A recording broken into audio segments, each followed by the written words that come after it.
I'm Andrew Schwartz, and you're listening to The Truth of the Matter, a podcast by CSIS where we break down the top policy issues of the day and talk with the people that can help us best understand what's really going on.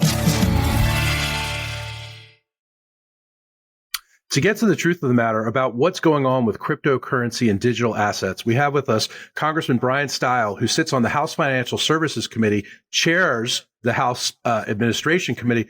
He's also a member from the 1st District in Wisconsin. Many will remember that was Paul Ryan's seat. Welcome, Congressman. Thanks for having me on.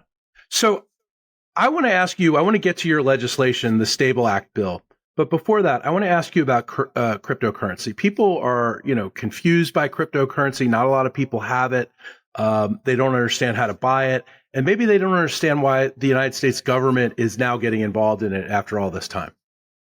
Well, I think there's a huge opportunity here as we maybe take a broad perspective about how we're evolving from Web 2 into Web 3 and a real democratization of the internet.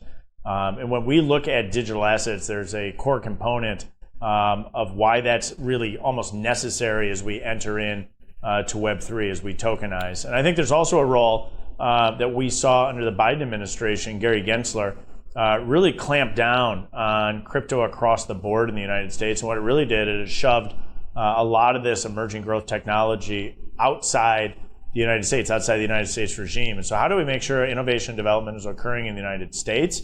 How do we make sure we're protecting consumers appropriately? But putting in place a framework and guardrails, I think will really encourage investment in the United States instead of outside of it. It's interesting. A lot of young people are constantly talking about crypto. I have 3 sons. They're all asking me, Dad, when are we going to buy crypto? But I don't know that much about it. Is it something that is, as stable as going into any other investment, or is it something that, really needs a lot of reform? Well, I think maybe we step back just a touch, because inside blockchain technology, there are a lot of different ways that can be utilized, only one of which is cryptocurrencies. Mm-hmm. And so there's a lot of things that are going to come on the chain where there's going to be a lot of significant investment. And so the government's role is not to be the market determining factor as these types of business cases are being put forward. I view the government's role as really putting up the guardrails to encourage investment, innovation, and development in the United States, and then provide appropriate consumer protections. And so if we go back and look at what the Biden administration was doing, they were clamping down on business development and innovation in this space. And I think what we saw instead was a real growth in things like meme coins, kind of like a collectible, right, with low value or no value behind it. And then a lot of the other innovation and development was occurring outside the United States. So tell us a bit about stablecoin transparency and accountability for a Better Ledger Economy Act of 2025. Yeah, so the Stable Act is super exciting. So kind of in these verticals inside blockchain and some of the different cryptocurrencies that are out there, one aspect of this is stablecoin, which is really a tokenized representation of the US dollar, but done through the private sector, not a heavy-handed government approach that some countries have looked at. It provides a framework to make sure that the US dollar is the dominant currency across the globe. And in particular, making sure that if individuals are engaged in stablecoin transactions, that they can have a high level of confidence that those stablecoins are truly stable. And so putting forward a regulatory framework to make sure that stablecoins are backed on a one-for-one basis by the US dollar, making sure that there's an auditable trail, and putting that regulatory certainty, I think really opens us up to really significant innovation and development in the stablecoin space. And I'm really optimistic that the bill that passed through the House committee, as the Genius bill passed through the Senate committee, that we have an opportunity to see those moved and ultimately signed into law by President Trump. President Trump has said he wants to see this legislation on his desk by August. Do you think that that's a realistic goal? Yeah, we were at the Digital Assets and Crypto Summit at the White House now just a couple of weeks ago, and the president looked down at me and said, I want to have both of these bills on my desk by August. We're absolutely in line to be able to deliver on the president's timeline. And I think it's important to recognize there's really two really important pieces of legislation. So One piece is the stablecoin legislation that's been moving through committee. The second is a market structure bill, which we will be introducing in the not too distant future. We're engaged in dialogue and conversations with a whole host of stakeholders to make sure that we get this right. But we are in a position to move quickly on this. I think you're going to see it as one of the big bipartisan wins this year. It certainly looks like that coming out of committee. You had bipartisan support. Do you expect even more bipartisan support as this is debated on the floor, as it's debated in the Senate? That's my hope. I mean, I think a lot of people are learning more and more about this. I think people know more about blockchain and crypto today than they did 2 years ago, and they knew more 2 years ago than they did 4 years ago. And so members of Congress, just like the American public, I think are gaining more and more information, learning more about this, and are understanding why legislating in this space is so essential, that we actually have rules of the road in the United States, that we're encouraging investment here, that we're protecting consumers, that we're not being outcompeted by countries like China. And so I think as we build on the success of the stablecoin vote at the committee level, we have a real opportunity when we get to the House floor to have even more Democrats as a percent come across. And we could look back to last Congress when the first version of market structure, then labeled Fit 21, came to the House floor. Roughly 70 Democrats voted in favor of it. That's approaching 50% of the Democratic body with the overwhelming or near universal support on the Republican side. And so we're drafting this bill to get it right. It shouldn't inherently be partisan in nature. And if we do this right, I think we have a huge opportunity to have a really big House vote.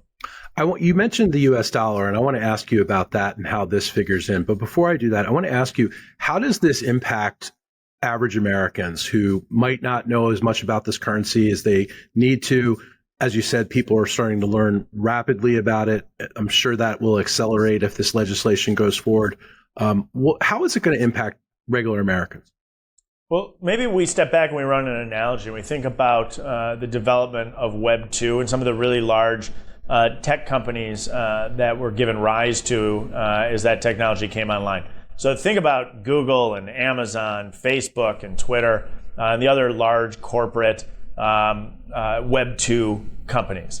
I have my challenges with big tech. You and probably many of your listeners have big challenges with big tech, but with the exception, with an asterisk to TikTok, they're overwhelmingly domiciled inside the United States. Sure. What's separating the U.S. From our Western European allies or from our Asian allies, it's in large part that we are the home and domicile of the world's most important tech companies, all domiciled with just a small number of exceptions here inside the United States. And so as we leave Web 2 and we enter Web 3, what we want as policymakers is to make sure that that innovation and development is occurring here in the U.S. rather than abroad. And it's really important that we get this right.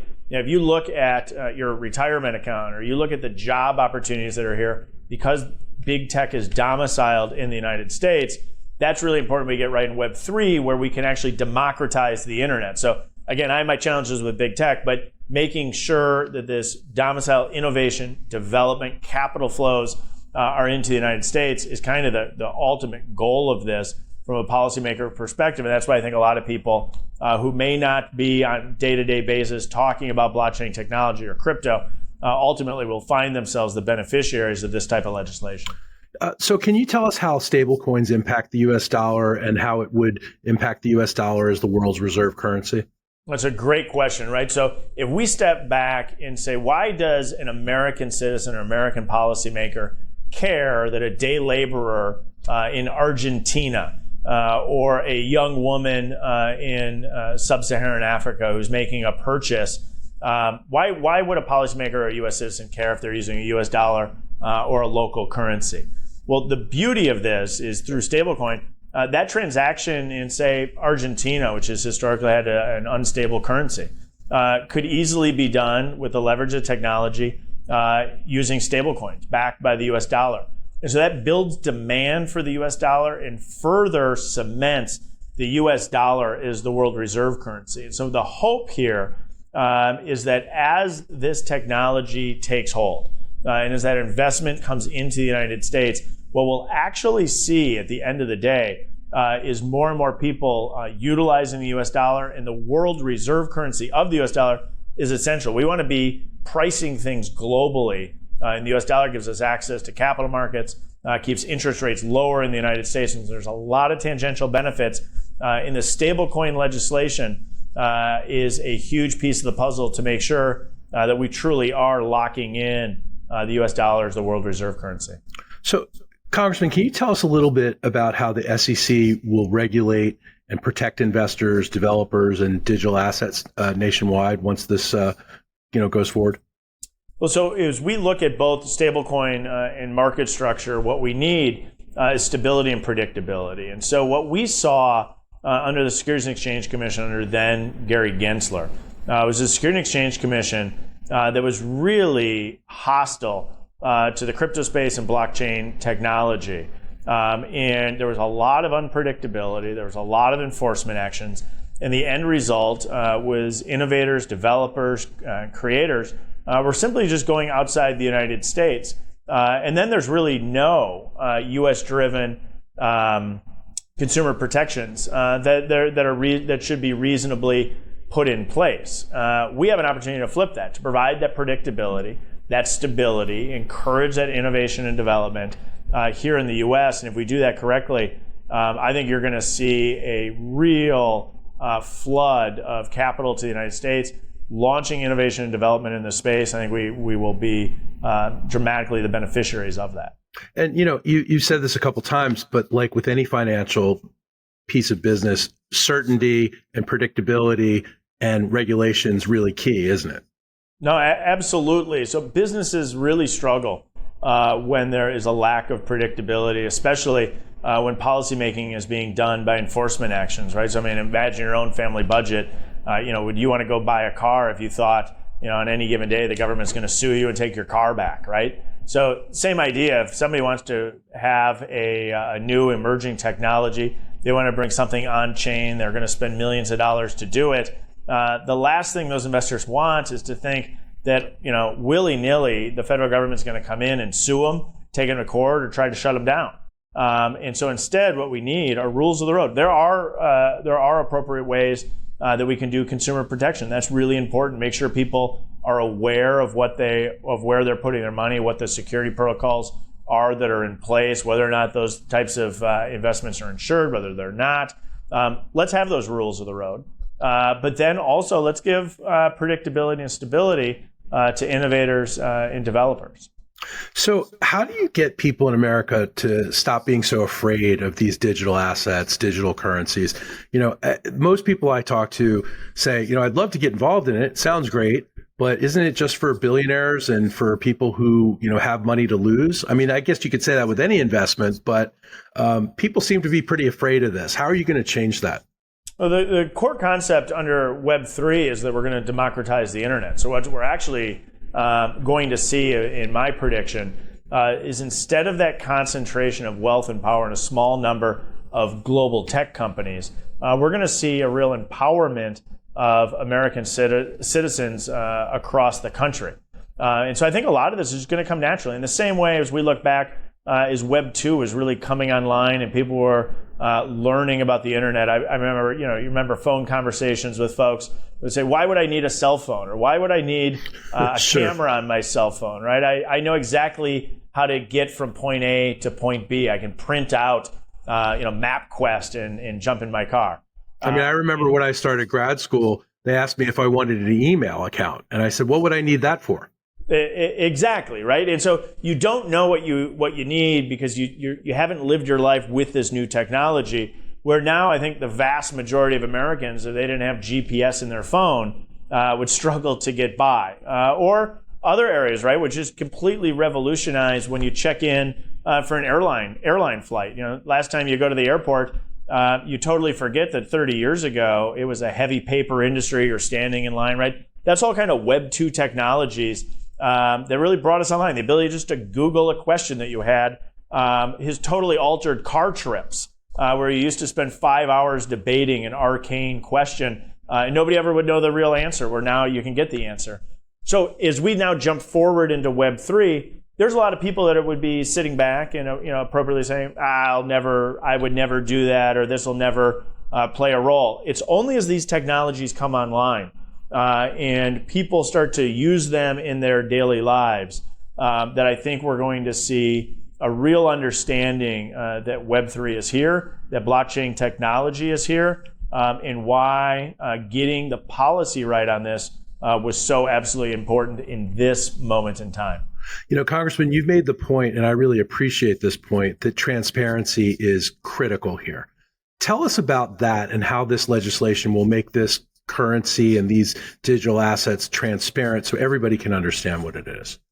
Well, so let's do stablecoin first. So stablecoin sets forward a process under which businesses would be able to operate, provide certainty and clarity for individuals that are engaged in using stablecoins in transactions in the United States. That clarity gives individuals comfort to be able to engage. I think you're going to see innovation in development. On the market structure side, we want to just make sure that there's clear rules of the road so that those disclosures, those consumer protections are in place. And again, that certainty allows individuals that want to make investments of their time or of their money into developing technologies of the future, a high sense of comfort that when they do that, they're not going to simply be attacked by the federal government, which is really what we saw under 4 years of President Biden. Let's drill down on the innovation piece. That's critical. We're an innovation economy here in America. That's one of the things that sets us apart. How does this further our ability to innovate? Well, we think about some of the greatest companies, right? They were developed in dorm rooms and in basements. And now it has gotten such gobbledygook that they're far too often new businesses are coming online in boardrooms and in law firms. And so what I want to do is make sure that this innovation and development is occurring at the local scale, at the minuscule level. And we are engaging new creative innovators and developers. There's also going to be, other players are going to come to the table with big ideas, but we can scale some of these folks all the way up. And we saw that, again, kind of going back to this analogy of Web 2, we saw the same thing, right? You can envision the people who were first out there, at IBM or at Apple or at some of these companies as these ideas were coming online. We want a regulatory framework that encourages that same type of creative, innovative development to be occurring in basements and in dorm rooms, not law firms and boardrooms. And I think we have a huge opportunity to do that if we set forward a legal regulatory framework that encourages people to spend their time, money, and effort innovating and developing in the space, in leveraging one of the greatest assets in the United States of America, which is our human capital. So we're in a trade war with China. There's no doubt about that. How does this figure in? Does this give us an edge? Does this help us? We're in a hyper-competitive global environment. And by if the United States government and policymakers put their head in the sand, what we're going to see is other companies outcompete the United States of America. And that's what we've really seen for the past handful of years. Some of the most innovative and creative ideas are being developed outside the United States with a lack of consumer protection. And so instead, what we want to do is put forward a framework that allows the United States to outcompete the rest of the globe, and in particular, including China in this space. And so the beauty of the U.S. legal system is we have the ability to provide those clear rules of the road, encourage innovation and development in this space where other countries don't have that same luxury. So unfortunately, for the past handful of years, the United States was putting their head in the sand and really trying to close this down. We're now on the other side. Let's put rules of the road in place and really encourage innovation and development in this space. It's exciting, especially when, the way you put it, that, creativity in this space was stifled. Now it's going to be opened up, and it's going to be opened up on a bipartisan basis. I want to ask you, is this hard to regulate? We're going to have a framework, but will it be hard for the SEC and perhaps other agencies to regulate this? I don't know if that it'll be easy to regulate, but I think what we need is clear rules of the road. And what we want are policymakers engaged in this space rather than simply unelected bureaucrats engaged through enforcement actions. And so the one-off lawsuits against creative and innovation in this space was incredibly unproductive because it just forced that outside the United States. And so, there's going to be a regulatory framework in place, but if we write clear rules of the road, that makes the job of the regulators that much easier. It makes the job of good actors, which is the overwhelming majority of people in this space, makes their work much easier as well. And so I think all of us are having that conversation of, let's make sure we get this policy right, because we want to make sure that this creative, innovative development of Web3 is occurring right here in the United States of America. How much of this is also, a communications exercise? Because obviously we have the baggage of people like Sam Bankman-Fried, people who took advantage of these currencies and manipulated them, in his case, criminally. How do you get there? Well, I talk to people who are concerned about things like that and say, all the more reason that they should engage in the development of good policy, right? Yeah. So if we look at FTX, why was it offshore and outside the United States of America rather than domiciled here in the U.S.? Well, in large part because, as we've discussed, a lot of these companies were functionally encouraged to exit the United States altogether. And then you don't have the consumer protections that are needed. You don't have the clear rules of the road. You don't have the auditable trail, as we will set up in stablecoins. And so the people that are concerned about the fraud, about the bad actors, and that's something we need to be focused in on. They should be all the more interested at coming to the table and legislating this in the U.S. Because that's where those protections can be put in place. And I think the overwhelming majority of good actors also want to weed out the bad actors, right? Bad actors don't help anybody in this space. And so getting the rules of the road right, getting this legislation right is essential. And people that have those concerns should be coming to the table, and many are. But I think it's going to be dialoguing with those folks why the stablecoin legislation, why market structure actually helps address those concerns rather than would exacerbate it. Congressman, this is an incredibly exciting time. It's incredibly exciting that you're working on this legislation and moving it forward. Thank you so much for your service to America, and thank you very much for helping us understand this very difficult to understand currency. Well, thank you very much for having me on.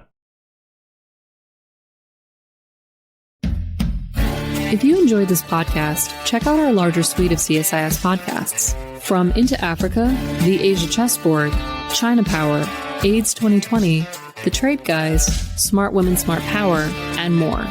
You can listen to them all on major streaming platforms like iTunes and Spotify.